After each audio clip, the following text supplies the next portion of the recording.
what is the spookiest? What's the spookiest anomaly that's like you can't believe what's happening, let's say, in the standings? For me, Bayern Munich is where I didn't expect them to be, and especially considering who they beat. Because that's where I looked at it this way. Who these teams beat. If you look at Žalgiris, for example, we just said recently, they kind of beat the teams that we expected them to beat, right? With Bayern Munich, I did not expect them to beat, obviously, Real Madrid. I did not expect them to beat Olympiacos. Maybe, Paris, and Virtus you could expect, but 4-2, I think, is something that, for me, is the biggest, I can't say that word, anomaly? Yeah, that's it. Anomaly, yes, normal word. I don't know if Americans use that so much, but that's what the Nata suggested for us. It's a as good a topic. word. What about you guys? I pick Paris basketball. I pick Paris. They're 3-3, and the games they lost, those were really close games, so they could easily be in an even better position. They lost a 3-point game to Zvezda. They lost a 2-point game to Bayern Munich, which was an overtime game. They beat Milan. They lost to Milan also away, and that was also a close game, 5-point game. They were leading for most of the time. They beat Panathinaikos. They beat Monaco away, TJ Short's masterclass. They beat Alba Berlin, which you could expect. But why I picked them is mostly based on the feeling about Paris basketball before the season and the opinions about them before the season started. EuroLeague newcomers, Thiago Splitter doesn't have any experience as a head coach. I heard some colleagues even calling for Thiago Splitter to be replaced really early and bringing Kazis Maksvitis, who was one of the candidates. But right now, they're just playing good basketball. They're just playing what they've been playing in the Euro last year. It's a different coach. Some players left, but TJ Shorts is still there. It's clicking. They're fun to watch.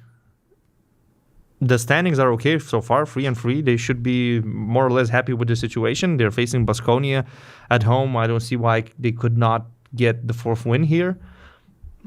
That's why I picked them. I could add the same things about the team I mentioned. Bayern Munich playing fast, very beautiful to watch.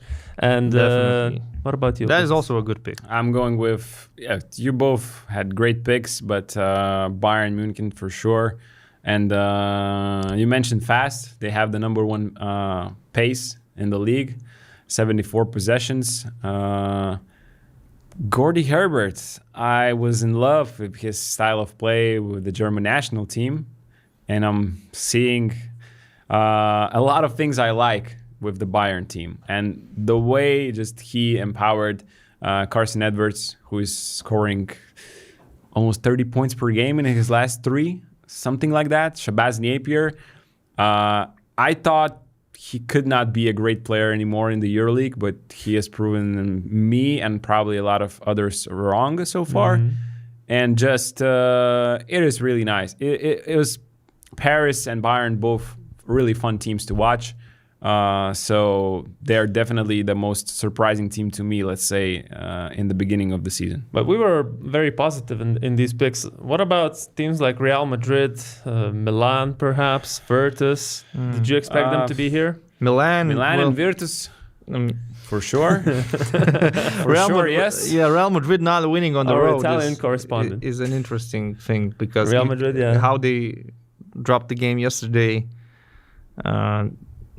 Didn't expect them to be in this position right now. But we also kind of thought that Real Madrid doesn't look as strong as they did a year ago. And maybe we didn't see them dominating the regular season as easily as they did in the past. So, it's. But you still see them in the Final Four at this point? Real Madrid. I'm there's concerned. a long way. Final Four, let's just talk maybe about positions in the regular season. And we were talking with Ritas before the podcast, like, do you see them in the top 6? And I'm like, they have a lot of problems. I don't know how to solve them, but at the same time, they're probably going to play better. They haven't won a game away. Yeah. And I remember saying about them, like, last season, like, they're winning games because of their talent. Because defensively, they're making mistakes. They're not getting offensive rebounds. They're not, they're not defending that well. And offensively, they're just living on their talent, and they are amazing. Like what Campazzo has been doing in the first month is just spectacular. All the other guys. But now, can you be a really successful team just with your offense?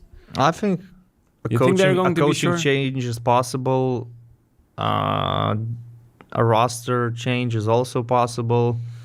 You never know what's going to happen. You cannot look 2 months ahead of you, but I still think they are a top 6 team and they should fight for the home court advantage in the playoffs. Yeah, I agree.